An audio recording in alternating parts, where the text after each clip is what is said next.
खूनी कुआं। सीमा गर्मियों की छुट्टियों में अपनी नानी के गांव आई थी। सीमा नानी के घर पहुंचने के बाद अपनी नानी के पैर छूती है और उनसे आशीर्वाद लेती है। तभी उसकी नानी उससे कहती है, इतनी बड़ी हो गई मेरी सीमा, चल जल्दी से हाथ मुंह धो ले, मैं तेरे लिए खाना लगा देती हूँ। भूख लगी होगी ना? हाँ नानी, भूख तो लग रही है मुझे, आपके हाथ के बने हुए पीले दाल और चावल खाने की। कितना टाइम हो गया है मुझे आपके हाथ का बना हुआ दाल चावल खाए हुए। तू तो नौकरी में व्यस्त थी, तो तुझे कहाँ से टाइम मिलेगा अपनी नानी के लिए? और जब इतने टाइम बाद आई है तो ज्यादा टाइम के लिए रुक कर जाएगी तू। हाँ नानी, इस बार पूरे 2 महीने के लिए आई हूँ। सीमा की नानी अंदर जाकर उसके लिए खाना बनाने लगती है। सीमा कमरे में अकेली होती है, तभी उसे किसी औरत के रोने की आवाज सुनाई देती है। वो कभी खिड़की से बाहर झांकती है तो कभी दरवाजे से बाहर झांकती है। उसे समझ में नहीं आ रहा होता है कि आखिर रो कौन रहा है। तभी नानी खाना लेकर आ जाती है। वो अपनी नानी से कहती है, नानी, कोई औरत रो रही है क्या? मैं जब से यहाँ आई हूँ तब से मुझे यहाँ किसी औरत की रोने की आवाज आ रही है। हे भगवान, कहीं ये वही तो नहीं? बोलो ना नानी। अरे कोई नहीं रो रहा, ये तेरे मन का वहम है।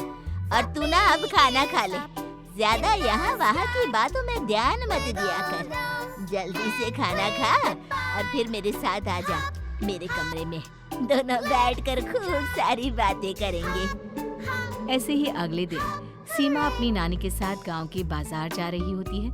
उसी रास्ते में फिर से किसी औरत के रोने की आवाज आती है। वो अपनी नानी से कहती है, अरे नानी, क्या सच में तुम्हें अभी भी किसी औरत के रोने की आवाज नहीं सुनाई दे रही? मुझे किसी औरत की बहुत बुरी तरीके से रोने और चीखने की आवाजें आ रही हैं। मैं बहुत परेशान हूँ नानी, आखिर ये कौन है? मुझे लगता है कि सीमा को शहर भेज देना चाहिए, यहाँ रहना उसके लिए ठीक नहीं। नानी बोलो ना, आप चुप क्यों हो जाती हो? सीमा, तू घर चल, मुझे तुझसे बहुत जरूरी बात करनी है। नानी सीमा को घर ले आती है और सीमा से कहती है, सीमा, कल सुबह तू शहर वापस चली जाएगी। अरे अचानक? आखिर क्या बात है नानी, आप मुझे ऐसे जाने को क्यों कह रही हो? मैं बस जो कह रही हूँ उस पर ध्यान दे। तू कल सुबह यहाँ से चली जाएगी, और ये बात मैं कोई मजाक में नहीं बोल रही। तू कल जाएगी तो मतलब जाएगी। अरे नानी, चली जाऊंगी मैं, ठीक है, पर आखिर बात क्या है ये तो बता दो। मम्मी से कोई बात हुई है या फिर मुझसे कोई गलती हुई है जो तुम मुझे अचानक से जाने के लिए बोल रही हो? देख सीमा, रात बहुत हो चुकी है और मुझे इस बारे में कोई बात नहीं करनी। चल, अब चल के मेरे साथ सो जा। सुबह की बस पकड़कर तुझे शहर भी तो जाना है। सीमा को अपनी नानी का ऐसा व्यवहार देखकर बहुत ही अजीब लगता। उसे कुछ समझ में नहीं आ रहा होता है कि आखिर उसकी नानी उसे अचानक से गांव छोड़कर जाने के लिए क्यों कह रही है। ये सारी बातें सोचते सोचते सीमा की आंख लग जाती है और वो अपनी नानी के साथ सो जाती है।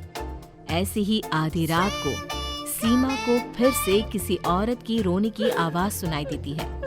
वो उस औरत की आवाज सुनकर बार बार करवटें बदल रही होती है और तभी उसे सपने में भी एक अजीब सी औरत की परछाई दिखाई देती है, जो इतना चीख चीख कर रो रही होती है कि सीमा डरकर उठ जाती है। वो पूरे पसीने पसीने हो रही होती है। वो अपने आसपास देखती है तो घर में बिल्कुल शांति का माहौल होता है। सीमा घबरा जाती है। वो अपनी नानी को जगाने की कोशिश करती है, मगर उसकी नानी नहीं जगती। सीमा को फिर से उस औरत की रोने की आवाज सुनाई देती है। आखिरकार सीमा अपने आप को रोक नहीं पाती और वो घर का दरवाजा खोलकर बाहर निकलती है। आखिर ये माजरा क्या है? आज तो मैं पता करके रहूंगी। अब आवाज का पीछा करते हुए सीमा आधी रात को गांव के चौपाल के पास बने कुएं के पास पहुंच जाती है, जहां कुएं की चारों ओर बेड़ियां लगी होती हैं। उन बेड़ियों में लगे हुए ताले के साथ एक लाल रंग का कपड़ा और माता रानी का कलावा बंधा होता है। उस कुएं में से सीमा को किसी के रोने की आवाज आती है। सीमा परेशान हो जाती है। इस कुएं में कौन है? कौन है यहाँ? सुनो, कौन है? कौन रो रहा है? वो चिल्ला चिल्ला कर पूछती है और साथ ही लोगों को जगाने की कोशिश करती है, मगर किसी को भी उसकी आवाज सुनाई नहीं देती। अब सीमा खुद उस कुएं के पास की बेड़ियों और तालों को खोलने की कोशिश करती है और किसी तरह कुछ देर की मशक्कत के बाद सीमा उसको खोल भी देती है। और जैसे ही वो कुआं खोलकर उसके अंदर झांकती है, सीमा उस कुएं में गिर जाती है। इतने में उसकी नानी की नींद भी खुल जाती है और सीमा को पास ना देखकर नानी परेशान हो जाती है। नानी घबराकर पूरे घर में उसे ढूंढने की कोशिश करती है, जिसके बाद उसकी नानी और सभी लोग उस खूनी कुएं के पास जाते हैं और सीमा की नानी कुएं के पास खड़ी होती है। सभी गांव वालों और सीमा की नानी को सीमा के चिल्लाने की आवाज आती है। बचाओ! कोई मुझे बचाओ! मेरी बच्ची, हम आ गए। हम तुझे बचा लेंगे। नानी, मुझे यहाँ बहुत डर लग रहा है। यहाँ इंसान की कटी हुई मुंडिया, हाथ, पैर और कंकाल है और खून भी है। नानी, मुझे डर लग रहा है। आप सब मेरी मदद कीजिए, नहीं तो ये खूनी कुआं मेरी बच्ची को भी खा जाएगा। अरे मुझे तो ये समझ में नहीं आ रहा कि आखिर इस खूनी कुएं को खोला किसने। सालों पहले इसको इतनी मुश्किलों के बाद तांत्रिक बाबा ने बंद किया था। अरे पूरा गांव खूनी कुएं के बारे में अच्छे से जानता है, तो कोई भी जानबूझकर तो ऐसा करेगा नहीं।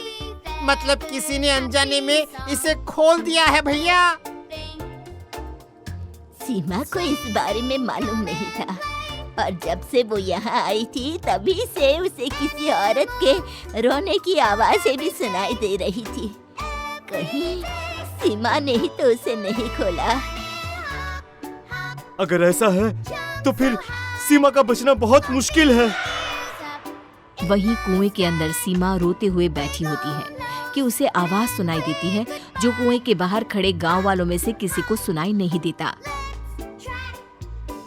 आज सालों के बाद मुझे ताजा खून मिलेगा।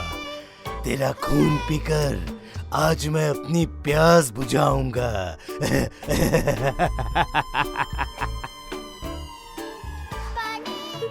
कौन है? मत मारो प्लीज, मुझे जाने दो प्लीज। मैंने किसी का क्या बिगाड़ा है?